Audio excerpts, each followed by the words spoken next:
Assalamualaikum warahmatullahi wabarakatuh.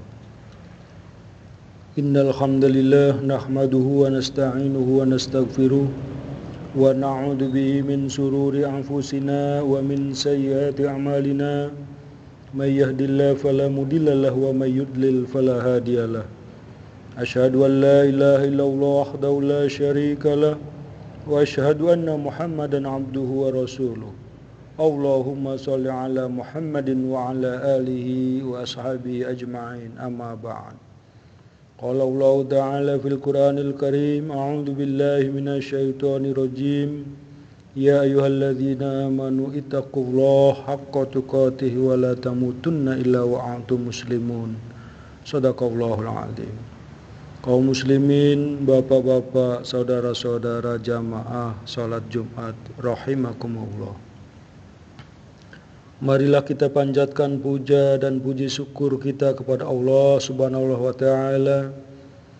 Selawat serta salam senantiasa kita anugerahkan kepada Nabi Muhammad Sallallahu Alaihi Wasallam.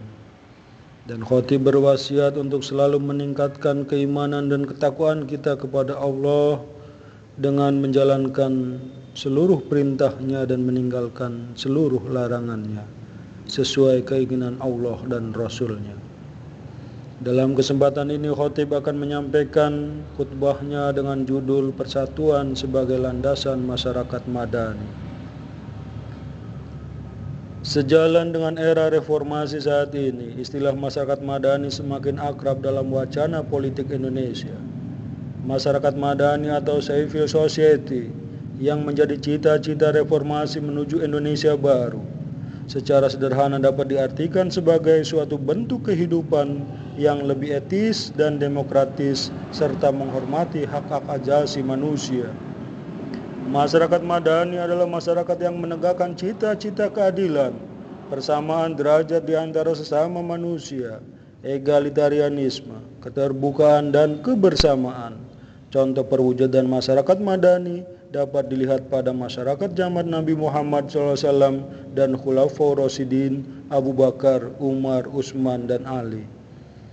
Pada zaman Rasulullah SAW, beliau berhasil mempersatukan berbagai unsur dalam masyarakat Madinah yang pluralistik. Ke dalam satu kekuatan sosial politik, beliau menjalin kerjasama yang baik tidak hanya sesama umat Islam, tetapi juga dengan orang-orang Yahudi dan orang-orang Nasrani. Beliau mendeklarasikan Piagam Madinah sebagai dasar bagi kehidupan masyarakat. Semangat dan inspirasi Piagam Madinah ini ternyata sangat modern dan jauh melampaui zamannya. Ada beberapa prinsip yang melandasi hubungan antar sesama anggota komunitas muslim dan antara komunitas muslim dengan non-muslim. Prinsip-prinsip tersebut adalah bertetangga baik, membantu orang-orang yang teraniaya, saling menasihati, saling membantu dalam menghadapi musuh bersama sebagai wujud bela negara, dan menghormati kebebasan beragama. Hal ini menjadikan persatuan sebagai landasan masyarakat madani. Sayangnya orang-orang Yahudi mengkhianati perjanjian yang telah mereka ikrarkan bersama Rasulullah SAW. Beberapa kelompok Yahudi melakukan provokasi dan gangguan-gangguan keamanan. Bahkan mereka berusaha membunuh Rasulullah SAW. Mereka juga melakukan konspirasi dengan kaum musyrikin Quraisy di Mekah untuk menghancurkan umat Islam yang ada di Madinah dalam perang Khandaq di tahun kelima. Akibat perbuatan mereka ada yang diusir dari Madinah dan ada pula yang dibunuh sebagai konsekuensi bagi pelanggar hukum. Setelah Rasulullah SAW wafat, struktur masyarakat madani yang telah beliau bangun sebagai landasan dalam menjaga persatuan dan kesatuan diteruskan dan dikembangkan oleh Khulafaur Rasyidin. Tidak berlebihan kalau Robert N. Bellah, seorang ahli sosiolog agama dari Amerika Serikat, mengatakan bahwa masyarakat madani yang dibangun Nabi Muhammad SAW dan dilanjutkan oleh para sahabatnya merupakan masyarakat yang luar biasa modern untuk masa dan tempatnya. Sifat modern masyarakat ini menurut sosiolog tersebut tercermin dari tingkat komitmen, keterlibatan, dan partisipasi yang tinggi dari anggota masyarakatnya dan penghargaan terhadap individu. Di samping itu, sistem kepemimpinan yang terbuka dan tidak berdasarkan pada ahli waris juga memperlihatkan kepada dunia betapa jauhnya lompatan yang dilakukan oleh generasi muslim awal tersebut. Apalagi kalau kita melihat konteks situasi dan kondisi dunia saat itu yang eksploitatif dan tidak menghormati hak-hak asasi manusia serta sistem kepemimpinan dalam bentuk kerajaan absolut yang cenderung tiranik dan otoriter. Sekarang timbul pertanyaan, mengapa Nabi dan para sahabat dapat berhasil membangun masyarakat madani yang modern? Kunci keberhasilannya terletak pada prinsip tauhid yang diajarkan Rasulullah SAW. Prinsip ini yang melandasi pembentukan masyarakat madani. Generasi muslim awal, tauhid adalah ajaran yang paling sentral dan esensial dalam Islam. Ajaran tauhid yang diformulasikan lewat kalimat La ilaha illallah, tiada Tuhan selain Allah, mempunyai implikasi bahwa seorang muslim hanya memutlakkan Allah yang Maha Esa sebagai Khalik dan menisbikan semua selain Allah.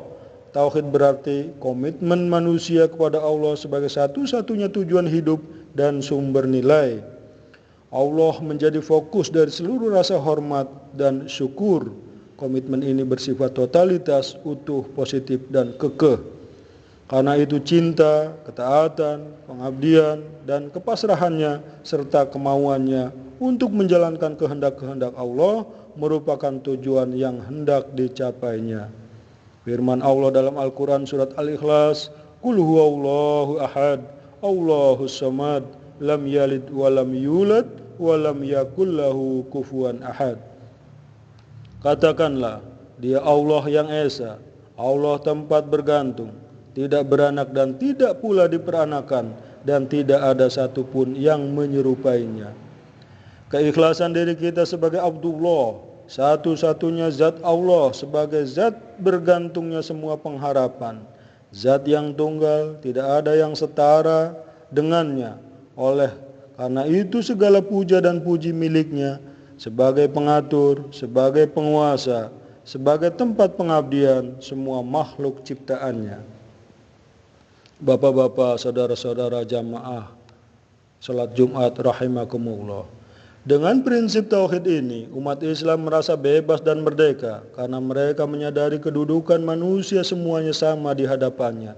Tidak ada seorang manusia atau suatu bangsa pun yang berhak mengklaim dirinya lebih dan merasa superior dari manusia atau bangsa lain. Itulah sebabnya dakwah Nabi Muhammad SAW di Mekah mendapat protes dan tantangan dari kalangan aristokrat Quraisy Mekah. Paham tauhid yang beliau ajarkan menjadi sangat berbahaya bagi kelangsungan hegemoni mereka dalam masyarakat Quraisy.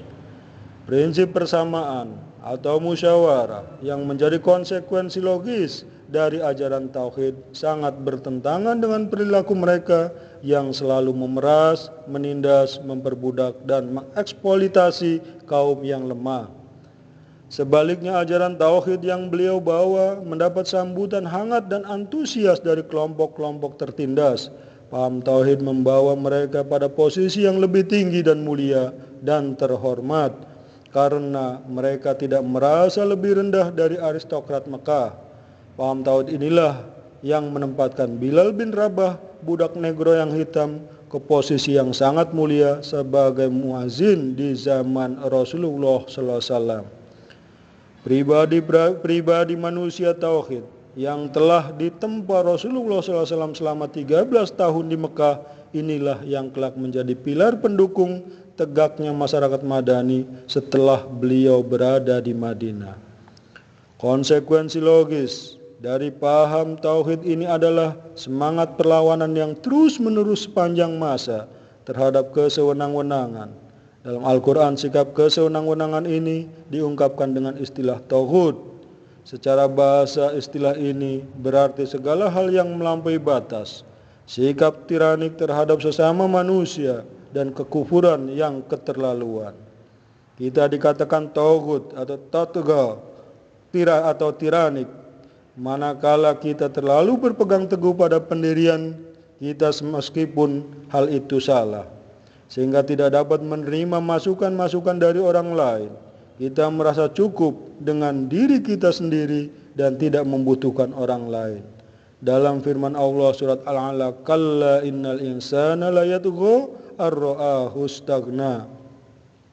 Sekali-kali tidak, sesungguhnya manusia itu melampaui batas karena merasa dirinya berkecukupan.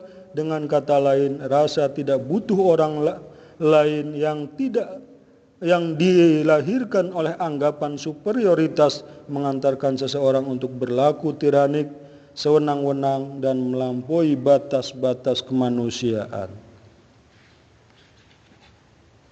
Akhirnya ia pun memutlakkan apa yang ada dalam dirinya. Sikap inilah yang didemonstrasikan oleh iblis ketika ia menolak untuk sujud kepada Adam. Iblis bahkan membanggakan asal-usul kejadiannya dan menghina Adam yang hanya diciptakan dari tanah atau dari masyarakat terinjak.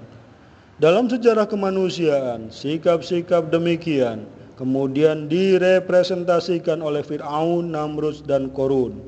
Mereka menjadi togut karena memutlakan dirinya atau pendapatnya sendiri, karena dorongan hawa nafsu, kekuasaan, dan materi yang mereka miliki. Sikap ini pada akhirnya membelenggu mereka sehingga tidak dapat melihat kebenaran, bahkan mengaku sebagai Tuhan. Inilah hakikat syirik, yaitu menyekutukan Allah dengan yang lain. Syirik dengan kata lain merupakan suatu bentuk kekuasaan dan menumpuk-numpuk harta kekayaan sehingga akal sehat menjadi keruh dan mendistorsikan pikiran-pikiran jernih. Mereka menjadi hal-hal tersebut sebagai Tuhan. Allah berfirman dalam Al-Quran surat Al-Furqan, "Ara'aita man ittakhadha ilahahu hawahu afa anta takunu alaihi wakila am tahsabu anna aktsarahum yasma'una aw ya'qiluna innahum illa kal an'am bal hum adallu sabila." Tidakkah engkau lihat orang-orang yang menjadikan hawa nafsu sebagai Tuhannya? Apakah engkau menjadi pelindung mereka? Apakah engkau menyangka bahwa sebagian besar mereka mendengar atau berpikir mereka itu tak ubahnya seperti binatang ternak, bahkan lebih sesat lagi? Surat Al-Furqan ayat 42-43. Kini kita bertanya, mengapa selama lebih setengah abad bangsa kita merdeka, cita-cita masyarakat Madani yang digembar-gemborkan sebagai baldatun thayyibatun wa rabbun ghafur belum juga nampak terwujud? Jawabannya agaknya terletak pada kemerosotan tauhid. Selama lebih dari 68 tahun, bangsa Indonesia telah melakukan kes kolektif dengan melakukan pemutlakan terhadap yang bukan Allah sebagai sumber kebenaran.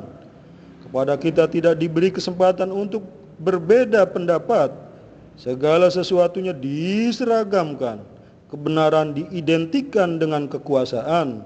Karenanya penguasa bersikap sangat represif terhadap suara-suara lantang yang mencoba melawan arus. Di antara kita ada yang menjadi Fir'aun kecil, Namrud kecil, dan Korun cilik. Ironisnya, sebagian kita malah tidak dapat berbuat apa-apa dan tidak bisa berkata tidak terhadap berbagai penyelewengan dan perilaku togut tersebut. Pantas kalau selama lebih dari setengah abad bangsa Indonesia mendapat kutukan Allah karena tidak mensyukuri nikmat kemerdekaan dan tidak mampu menjadi manusia tauhid sejati. Karena itu, pembenahan tauhid baik sebagai pribadi maupun masyarakat merupakan hal pertama dan terpenting untuk segera dilakukan kalau kita ingin membangun masyarakat madani. Dengan memantapkan kembali paham tauhid ini, kita bebas menentukan sendiri pandangan dan jalan hidup menurut pertimbangan akal sehat dan jujur, mampu membedakan yang benar dan yang salah, yang baik dan yang buruk. Di samping itu kita akan selalu tampil sebagai orang yang berani, penuh percaya diri, dan berkepribadian kuat. Paham tauhid menjadikan kita tidak terkungkung oleh keangkuhan pribadi dan tidak tertawan oleh ego sendiri. Kita akan berani mengakui kesalahan, dan menerima pandangan-pandangan serta saran dan kritik-kritik dari orang lain. Dengan demikian masing-masing kita diharapkan menjadi pengontrol bagi anggota masyarakat lainnya, terutama bagi pemegang kekuasaan. Di sisi lain, dengan semangat tauhid, pemegang kekuasaan juga dapat melaksanakan kekuasaannya demi kepentingan kemanusiaan. Mereka menyadari bahwa kekuasaan yang dipegangnya adalah amanah yang tidak hanya dipertanggungjawabkan kepada sesama manusia, tetapi juga kepada Allah Subhanahu wa Ta'ala. Karenanya pemegang kekuasaan bersama dengan pribadi-pribadi tauhid lainnya mempunyai komitmen yang kukuh untuk menegakkan suatu tatanan sosial yang adil, etis, dan berkemanusiaan. Inilah esensi masyarakat madani.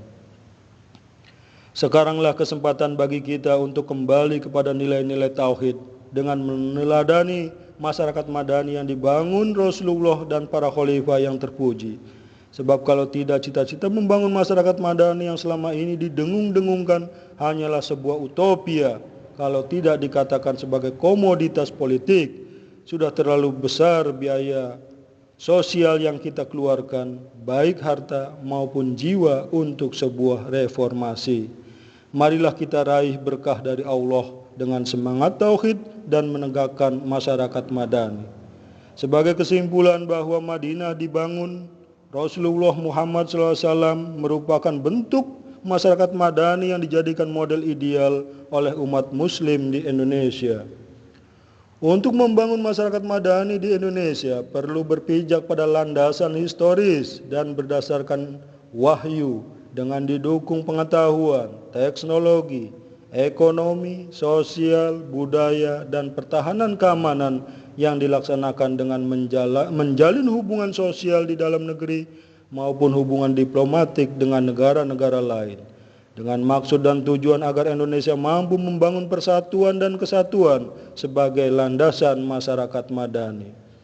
Program yang sangat mendesak dalam era reformasi adalah menciptakan sebuah kekuatan sosial yang mampu menjadi panutan bangsa.